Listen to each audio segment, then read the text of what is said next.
Hello guys, welcome back to Ravi creative junction. तो friends, EPS 95 पर आया सरकार और कोर्ट का बड़ा फैसला। पूरी जानकारी क्या है बताने वाला हूं, लेकिन उससे पहले अगर आप मेरे चैनल पर पहली बार हैं, अब तक आपने मेरे चैनल को सब्सक्राइब नहीं किया तो प्लीज चैनल को सब्सक्राइब कीजिए और बेल आइकन प्रेस करना, ताकि जो भी ऐसे लेटेस्ट अपडेट हो सबसे पहले नोटिफिकेशन आपको प्राप्त। वीडियो को बिना देर की जरूरत है आपको बता दें कि ईपीएस 95 पेंशन भोगी के लिए खुशखबरी है। ईपीएस 95 पेंशन में बड़ा बदलाव, ईपीएस 95 का न्यू अपडेट है।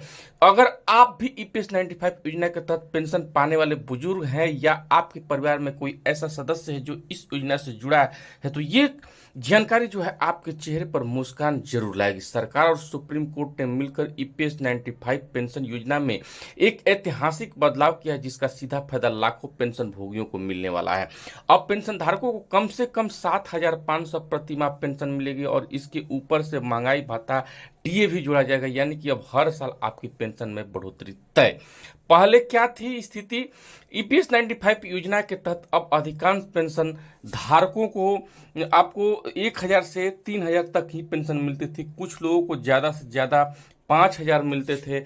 ऐसे में सोचिए कि जब हर चीज को दाम आसमान छू रहे हो, सब्जी, दवाई, बिजली बिल, किराया, और एक बुजुर्ग को महीने में सिर्फ 3 से 4,000 पेंशन मिले तो जिंदगी कितनी मुश्किल होगी। आपको इस योजना को, इस परेशानी को लेकर सालों से ईपीएस 95 पेंशन धारक आंदोलन कर रहे थे और अब जाकर उनकी बड़ी राहत मिली है।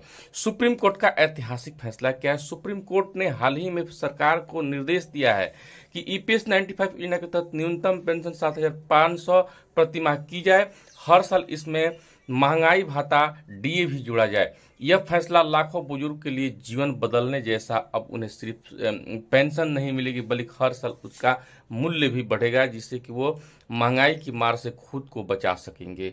डीए जोड़ने से कितना फायदा होगा, चलिए उदाहरण से समझते हैं।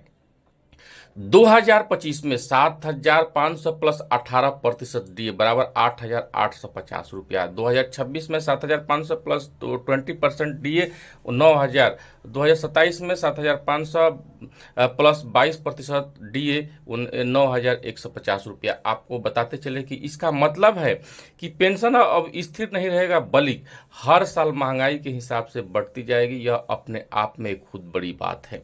इस बदलाव से पेंशन धारकों को एक फायदा होंगे, आर्थिक राहत। अब बुजुर्गों को कम पैसे में गुजारा नहीं करना पड़ेगा। महंगाई में सुरक्षा, डीए की वजह से उनकी पेंशन लगातार बढ़ोतरी होगी। आत्मनिर्भरता, अब किसी पर निर्भर रहने की जरूरत नहीं। सम्मानजनक जीवन, बढ़ी हुई पेंशन से वो अपनी जरूरतों को खुद पूरी कर पाएंगे।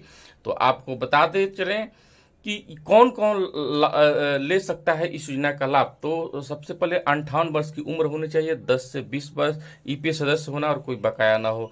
60 प्लस वर्ष, 25 वर्ष नियमित योगदान और सरकारी मंजूरी हो। 65 वर्ष, 45 वर्ष बाद मुक्त सदस्य होना। जैसे कि आप देख सकते हैं, जितना लंबा योगदान उतना ज्यादा लाभ। तो आपको बताते चले कि अब ईपीएस 95 पेंशन को क्या करना होगा। तो अगर आप इस योजना के लाभार्थी हैं तो कुछ जरूरी कदम जरूर उठाएं। आप पेंशन विभाग या नजदीकी ईपीएफओ कार्यालय से संपर्क करें। पेंशन स्लिप या बैंक स्टेटमेंट चेक करें, नई राशि लागू है या नहीं। अगर कोई समस्या है तो ईपीएफ पोर्टल पर लॉगिन करके वेबसाइट अपडेट करें। आप चाहें तो 1906 हेल्पलाइन या number EPF social media handles पर भी आप शिकायत दर्ज करा सकते हैं। तो आपको बताते चले कि यह फैसला क्यों इतना महत्वपूर्ण है। यह सिर्फ वित्तीय भी फैसला नहीं, बल्कि बुजुर्गों को सम्मान देने की दिशा में एक सामाजिक बदलाव। यह दिखता है कि सरकार और कोर्ट दोनों बुजुर्गों की जरूरतों को समझते हैं और उनके लिए काम कर रहे। यह कदम देश के सामाजिक सुरक्षा तंत्र को और मजबूत करता है और आने वाली पीढ़ी को एक मैसेज देता है कि जो देश के लिए जीवन भर मेहनत करता है, उन्हें बुढ़ापे का भी पूरा ख्याल रखा जाएगा। तो आपको बताते चले कि ईपीएस पेंशन न्यूनतम 7,500 डीए जोड़ने का फैसला एक ऐतिहासिक बदलाव है। अब बुजुर्गों को सिर्फ आर्थिक नहीं बल्कि मानसिक शांति भी मिलेगी। अब चिंता करने की जरूरत नहीं है दवाई कहां से आएगी या बिजली बिल कैसे भरा जाएगा। अगर आप या अपने जानने वाले को ईपीएस 95 में धारक हैं तो उन्हें खबर जरूर बताइए और अपने दोस्त और पेंशन अकाउंट की जानकारी अपडेट रखना ना भूले, ताकि क्योंकि वक्त आ गया है कि बुजुर्गों को मिल सके उनका हक, सम्मान, सुरक्षा और आत्मनिर्भरता के साथ जीवन जीने का जो है मिल सके, उनको जीवन का सम्मान। तो आपको ये जानकारी कैसा लगा कमेंट करके जरूर बताइए।